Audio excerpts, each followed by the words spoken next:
ఇప్పుడు మీరు ఎప్పటి నుంచో చూస్తున్నారు రాజకీయాలు, నేను చూస్తున్నాను దగ్గరగా.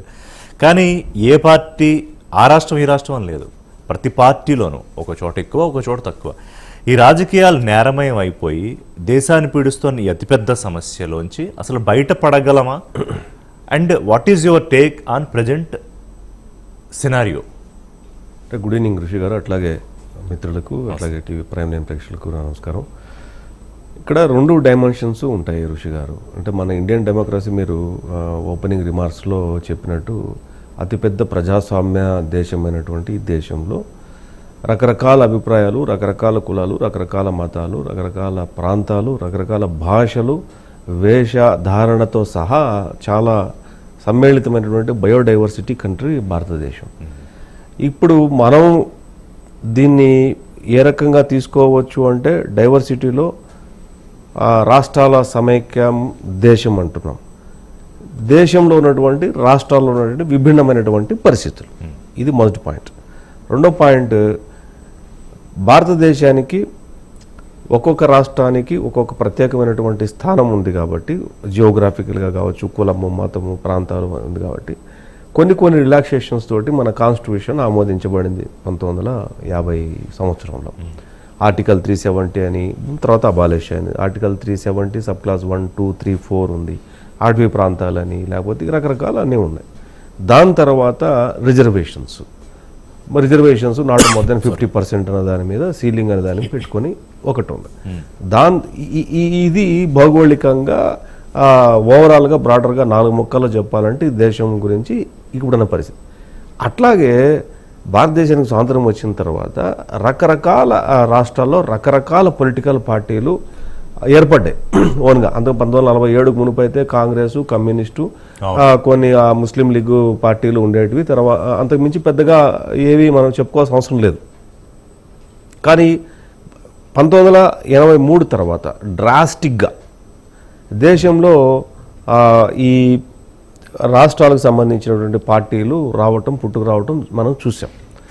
అందులో క్రమంగా ఏమైందంటే మెల్లగా వారి అస్తిత్వాన్ని, ఆ పార్టీల యొక్క అస్తిత్వాన్ని కాపాడుకోవడానికి చేసే ఎత్తుగడలు అనుకోవచ్చు, చేసే రాజకీయాలు అనుకోవచ్చు, ప్రభుత్వంలో రావాలన్న కోరిక తపనతో జరిగేటటువంటి కార్యక్రమాలు ఏవైతే ఉన్నాయో అప్పటి నుంచి కూడా, అంటే 1980s నుంచి, 80s కూడా కాదు, 1977 ఇందిరాగాంధీ ఎప్పుడైతే దేశంలో ఎమర్జెన్సీ పెట్టిందో ఆ కారణం చేత వచ్చినటువంటి కారణాలతో దేశంలో ఉన్నటువంటి చాలా మందికి యాంటీ కాంగ్రెస్ అన్న దాని మీద చాలా భిన్న అభిప్రాయాలు ఉన్నాయి. ఆ అభిప్రాయాల్లో ఉన్నాడు. అట్లా కొన్ని తమిళనాడు, కేరళ కానీ లేకపోతే కర్ణాటకలో కొన్ని ద్రావిడ వాదంతో, కొన్ని పెరియార్ ఇన్ఫ్లుయెన్స్తో వచ్చినటువంటి సందర్భాలు, అట్లాగే మనకు ఆంధ్రప్రదేశ్లో ఎన్టీ రామారావు గారు, ఈ రకంగా కొంత ఇన్ఫ్లుయెన్స్డ్ పీపుల్ తోటి ఏమైందంటే భావజాలము తోటి అది మెల్లగా వాళ్ళ భావాలు, వాళ్ళ ఉద్దేశాలు, వాళ్ళ యొక్క ఆంతరికము ఏంటంటే ఈ దేశము సుపన్నంగా ఉండాలా, మనం ఎన్నో కష్టాలు పడి ఈ దేశానికి స్వాతంత్రం తీసుకొచ్చుకున్నాము అనే ధోరణిలో వాళ్ళు ఒక మంచి ఉద్దేశంతో చాలా వరకు పార్టీ దేశంలో ఏర్పడ్డాయి. అయితే కొంతకాలంగా ఒక 20 సంవత్సరాల నుంచి భారతదేశం మొత్తం అంతా కూడా ఒక రకమైనటువంటి అతివాదం అనేది ఉంది అనటంలో ఏమాత్రం సందేహపడాల్సిన అవసరం ఏమీ లేదు. ఈ అతివాదం ఎంత దూరం పోయిందంటే, ఇన్ టర్మ్స్ ఆఫ్ అతివాదం అంటే ఇన్ టర్మ్స్ ఆఫ్ రిలీజియస్. ఈ రిలీజియస్ ఎప్పుడైతే కమ్యూనల్, ఎప్పుడైతే ఓవర్కమ్ అపార్ట్ ఫ్రమ్ ది పాలిటిక్స్కి ఎప్పుడైతే పోయిందో, vertical division between the people of the nation. Right. ఈ క్రమంలో జరిగేటువంటి సందర్భంలో జరిగేటటువంటి అల్లర్లలో ఇరుక్కున్నటువంటి రాజకీయ నాయకులు, అనుచరులు, లేకపోతే చోటమోట దగ్గర నుంచి చాలా వరకు సఫరర్స్ ఎవరో చేసిన పాపానికి చాలామంది సఫరర్స్ అయ్యారు ఈ దేశంలో. అది వీళ్ళు వాళ్ళు ఈ పొలిటికల్ పార్టీ, ఆ పొలిటికల్, అవి కాకుండా మిగతా వాటిల్లో ఉన్నటువంటి అంశాలను మనము కూడా తీసుకోవాలి. ఇప్పుడు మీరు చెప్పింది ఒక హోలిస్టిక్ గా గడిచినట్టుగా ఒక 20-25 ఏళ్లుగా రాజకీయాలు అంటే నేను 40-50 సంవత్సరాలు అనుకుంటే. కానీ సార్ ఇక్కడ నాకు ఇండివిజువల్ గా చూస్తే వాళ్ళ మీద మర్డర్ కేసులు, లేకపోతే లైంగిక దాడులు, అత్యాచారాల కేసులు, కిడ్నాప్లు, మరి ఇదేమిటి అంటే ఇది ఒక ఇండిపెండెంట్ నేచర్ మీద డిపెండ్ అయి ఉంటుంది. మన రాజకీయ పార్టీలకి వాళ్ళు తప్ప సీట్లు ఇవ్వడానికి వేరే వాళ్ళు ఎవరు దొరకట్లేదా ఇన్ని కోట్ల మంది ప్రజానీకంలో? నేను మీకు విషయం చెప్పాను, నేను పాయింట్ చెప్పాను, అంటే ఇంకొద్దిగా డెప్త్లోకి వెళ్తాను. అంతకంటే ఎక్కువ మాట్లాడితే మనకు కొద్దిగా విమర్శలు వచ్చే అవకాశం ఉంటుంది కాబట్టి అంటే నేనేమంటాను, అవకాశం వచ్చిన ఓపెన్ గా మాట్లాడుకోవాలి కదా అంటే విద్యాసాగర్ గారు. అర్థమయ్యేలాగా మాట్లాడతా, అర్థమయ్యేలాగా మాట్లాడు. ఇప్పుడు సౌత్ కంటే నార్త్లో వెరీ రిలీజియస్ థింగ్స్ మీద చాలా పర్టికులర్, చాలా particular, they are so keen, was so keen. And వాళ్ళ ఆ మొఘలుల పరిపాలన అన్న దగ్గర నుంచి కూడా ఏంటంటే చాలా వర్టికల్ డివిజన్, ఇప్పటి నుంచి కాదు. కానీ మనకున్న అదృష్టం ఏంటంటే అటువంటి పరిపాలన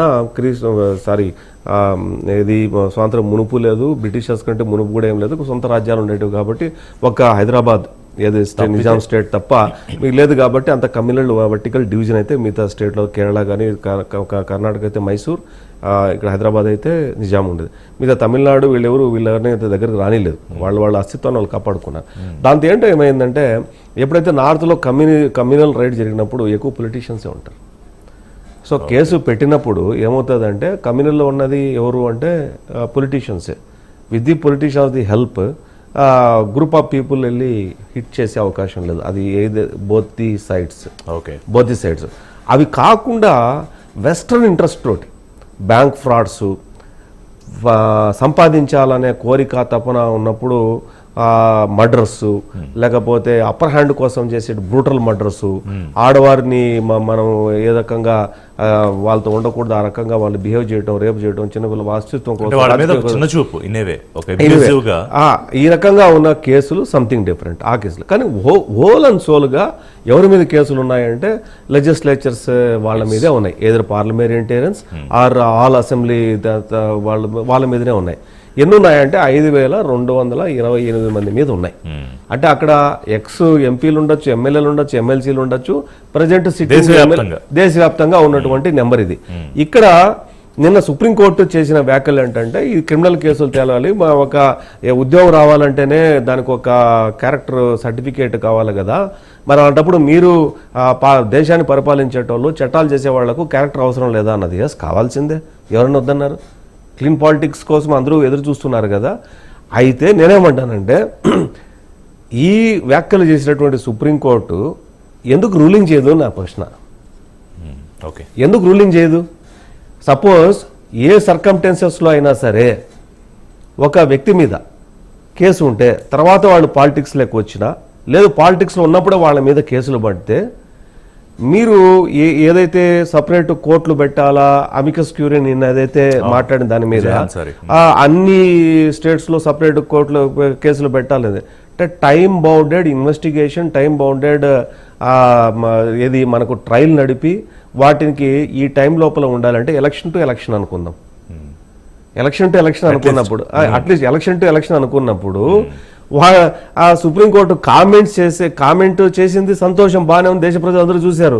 ఎలక్షన్ టు ఎలక్షన్ ఈ నామినేషన్ నుంచి ఆ నామినేషన్ వరకు ఏదైతే మార్గాలు ఉంటాయో వాటికి సపరేట్గా ట్రయల్ కోర్టులు పెట్టి వాళ్ళకు అప్పీల్ కానీ ఇంకోటి కానీ ఫాస్ట్ ట్రాక్ లో తీసుకొని పోయి నెక్స్ట్ ఎలక్షన్ కి వాళ్ళ క్యారెక్టర్ ఏదో చూసి